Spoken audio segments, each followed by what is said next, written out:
को याद आ रहा था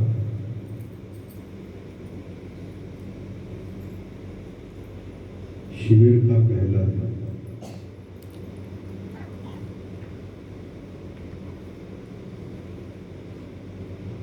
मालिक बोले मेरे से चूक हो गई। क्या चूक हो गई? बोले हर राज्य का नाम लिया, बिहार, यूपी और एक और उत्तराखंड, शायद इनका नाम नहीं लिया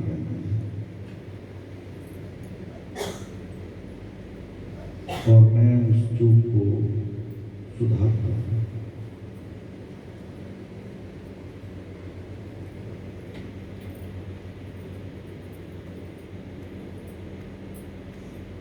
एक चूक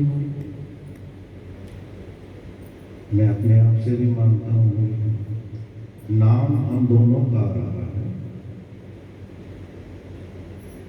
सच्चाई ये है, इस ध्यान यज्ञ में मेरी बहन का भी योगदान और यहाँ आए हुए जो सत्संगी भाई बहन हैं, उन्होंने भी इसमें बहुत बढ़ चढ़ कर योगदान दिया। भले मैं उनके नाम नहीं जानता, पर जिन्होंने दिया है,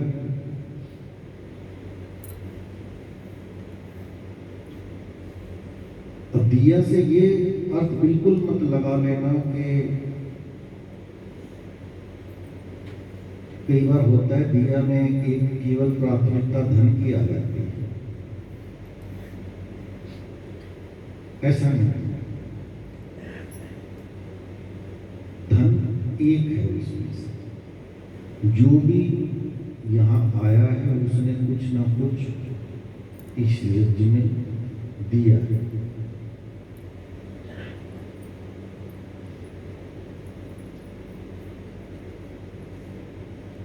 यहाँ लूटने की बात नहीं है, यहाँ देने की बात है। और वो दिया है, इसलिए जिन्होंने भी जिस रूप में भी दिया है उनके प्रति मैं और मेरा परिवार उनके श्री चरणों में मस्तक को नवाते हुए करबद्ध प्रार्थना से धन्यवाद करता हूं। और मालिक हम सब पर अपनी रहमत, अपनी कृपा दृष्टि, अपना अहेतुकी प्रेम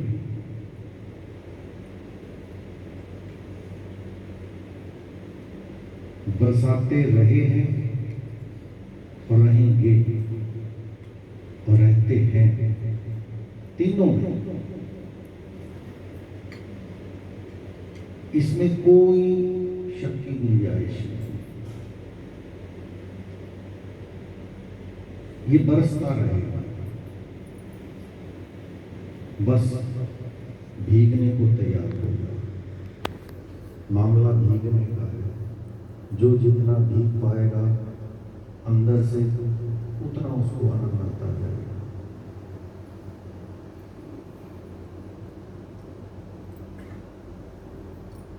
अब थोड़ी सी चर्चा मार्गदर्शन के बारे में जो समझा।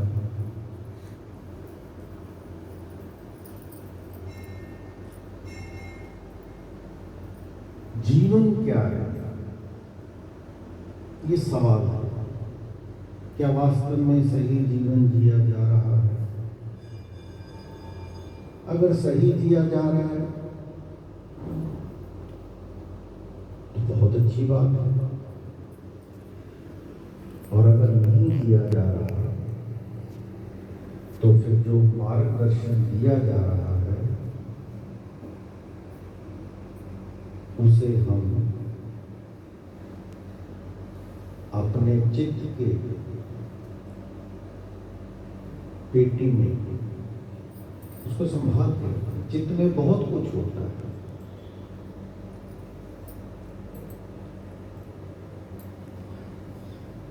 दो दिन से हम एक भजन गुनगुनाते हैं,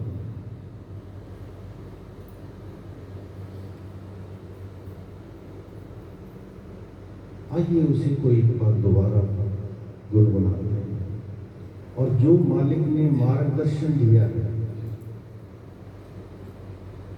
साथ साथ उसको भी याद करते हैं।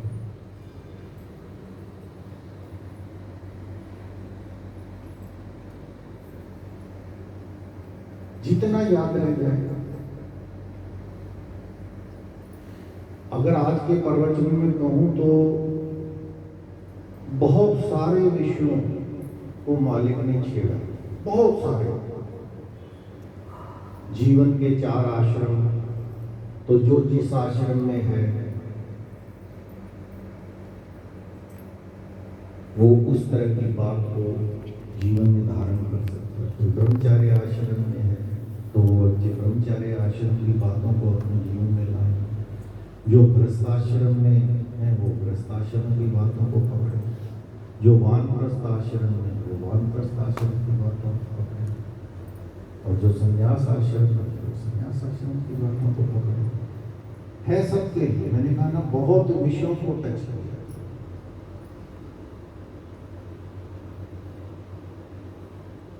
कितना उसमें से याद रह पाता है। आगे गुरु वचनों को रखना संभाल के, एक वचन में मेरा राज है। जिसने जानी है महिमा गुरु की, उसका डूबा कभी ना जहाज है। गुरु वचनों को रखना संभाल के, एक वचन में गहरा राज है।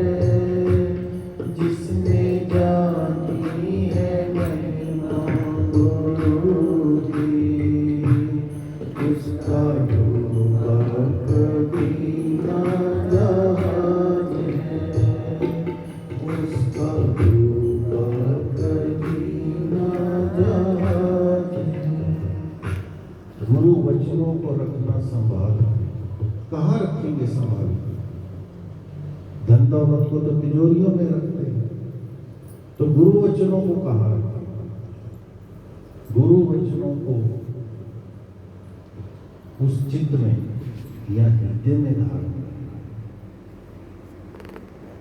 जिस चित्त में काल बैठा है, जिस मन में काल बैठा है, उसी चित्त और उसी मन में, उसी हृदय में उन वचनों को अगर बिठाएंगे, उनको संभाल कर, उनको प्राथमिकता देंगे, तो फिर एक एक वचन में गहरा जाता है। फिर आप उस वचन की क्या कीमत है, उस ज्ञान की क्या कीमत है, वो तभी समझ पाएंगे। क्योंकि मालिक दे तो रहे हैं क्या? हीरे। और मेरे जैसों के साथ बन क्या रही है? कबाड़ी। अब कबाड़ी को हीरो का ज्ञान थोड़ी होगा। हीरो का ज्ञान तो जौहरी को कि कितना कीमती है। और जब उसको कीमत पता चलती है, फिर वो संभाल के रखता है। जब तक कीमत पता नहीं चलती, तब तक गौर नहीं फरमाएगा। और हरिद्वार में एक बात बोली थी, सोने को कहीं भी रख दो, सोने को फर्क नहीं पड़ेगा, पर अगर तुमने सोना संभाल के रखा तो तुम्हें बहुत ज्यादा फर्क पड़ेगा, क्योंकि वो तुम्हारे कष्ट समय में काम आ सकता है, तुम्हारे बिगड़ी को संभाल सकता है। तो क्या हम उन वचनों को, उन हीरों को, जैसे और दुनियावी चीजों को संभाल के रखते हैं, क्या मन की मजूशा उस मन की पेटी में या हृदय की पेटी में संभाल के रख पाएंगे? ये अपने आप से पूछिए। पहले दिन के प्रवचन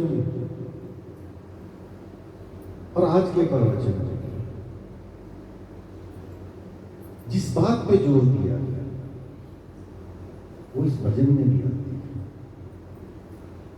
बीज पड़े और अंकुर न फूटे, ऐसा कभी नहीं हो सकता। बीज पड़े और अंकुर न फूटे, ऐसा कभी नहीं हो सकता। कर्म करे और फल ना भोगे, ऐसा कभी नहीं हो सकता। कर्म करने में बड़ा होशियार है, फल भोगने में बड़ा ही लाचार है। जिसने जानी है महिमा गुरु की, उसका डूबा कभी ना जहाज है। गुरु वचनों को रखना संभाल के, एक वचन में गहरा राज है। जिसने जानी है महिमा गुरु की, उसका डूबा कभी ना जहाज है। उसका डूबा कभी ना जहाज है। मालिक ने कहा कि कर्म, आज अंत में तीनों बातें हैं कि अगर बुद्धि में ज्ञान बिठा लिया तो आप ज्ञान योगी हो, आप ज्ञान से संपन्न हो, और हृदय में आपने श्रद्धा प्रेम को जगह दे दी तो आप भक्ति योग के साथ हो।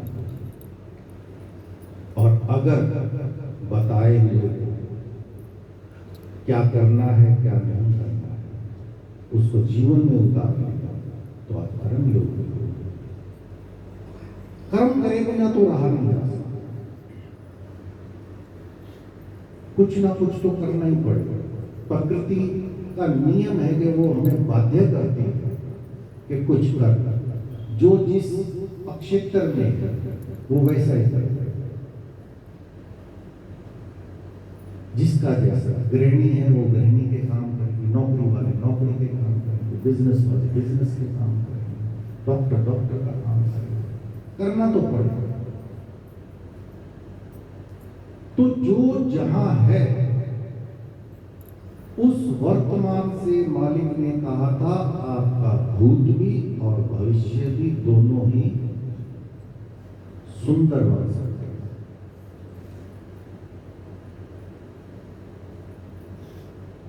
भविष्य की तो बात बड़ी आसानी से समझ में आ जाती है कि आने वाला है, कि आज अच्छा कर रहे हैं भविष्य में अच्छा होगा। पर भूत वाली बात तो थोड़ा सा जटिल है। जो आज कर रहे हैं और जो अंत में होगा वही जब किसी दोबारा इस पृथ्वी पर आएंगे तो वही तो हमारा भूत होगा। किस घर में जन्म लेना है, मालिक कई बार कहते हैं कि आपका जन्म सड़क पे होगा या किसी चरित्रवान के घर में पैदा होगा। वो आज का कर्म आपका निर्धारित करेगा। भविष्य दिखता है, भूत भी है इसके साथ। जो अब का भूत है वो हम भोगती है। इसलिए इस पंक्ति में बड़ी खास बात है, कर्म करने में तो बड़ा होशियार है। ये होशियार शब्द जो है दो तरीके से यूज होता है। एक तो वास्तव में होशियार जैसा बताया जा रहा है वैसा ही समझ रहा है, और एक होशियार वो जो समाज में बड़ा प्रचलित है कि जितनी ज्यादा धोखाधड़ी करे, जितना ज्यादा दूसरे को बरगलाए, वो उतना होशियार, उसे कहते बड़ा स्मार्ट है। अध्यात्म में ऐसी स्मार्टनेस, ऐसी होशियारी नहीं चाहिए। और इसीलिए वहां की पंक्ति डाल दी गई कि फल भोगने में बड़ा लाचार, फिर दुख भोगना ही पड़ेगा। दुनिया की कोई ताकत नहीं जो हमें निकाल सकता। इसलिए बार बार हर सत्संग में इस बात पे बहुत जोर दिया है और इस बात को हम अपने अंतर मन तक मान लें, समझ लें कि कहां हम गिरते कर्म करते समय क्या वास्तव में वो होशियारी सही वाली होशियारी है या झूठी वाली होशियारी। झूठी वाली होशियारी वहां काम नहीं देगी, फिर वो लाचारी पर भुगतना पड़ेगा। और अब एक श्रेष्ठ अवसर, एक सुनहरी मौका हम सबके पास है कि जो होशियारी हमें गिराती है, मैं मैकेनिक नहीं हूं, मालिक बैठे, मालिक ने कहा कि तुम्हारी साइकिल खराब हो तो किसी साइकिल वाले के पास रखा ना, वो उसकी और आलिंग भी कर देता और जो तुझे बदलने के होते हैं उनको बदल भी देता है। अगर हमें लगता है हमारी साइकिल मंगू की साइकिल इसमें कुछ खराबी है, तो गुरु रूपी जो दरबार है उसने वो मन रूपी साइकिल खड़ी कीजिए, आइए सत्संगों में बैठिए और अपनी साइकिल को ठीक करवाइए, अपने भाग्य को बदलवाइए, बदला जाएगा, विश्वास रखो।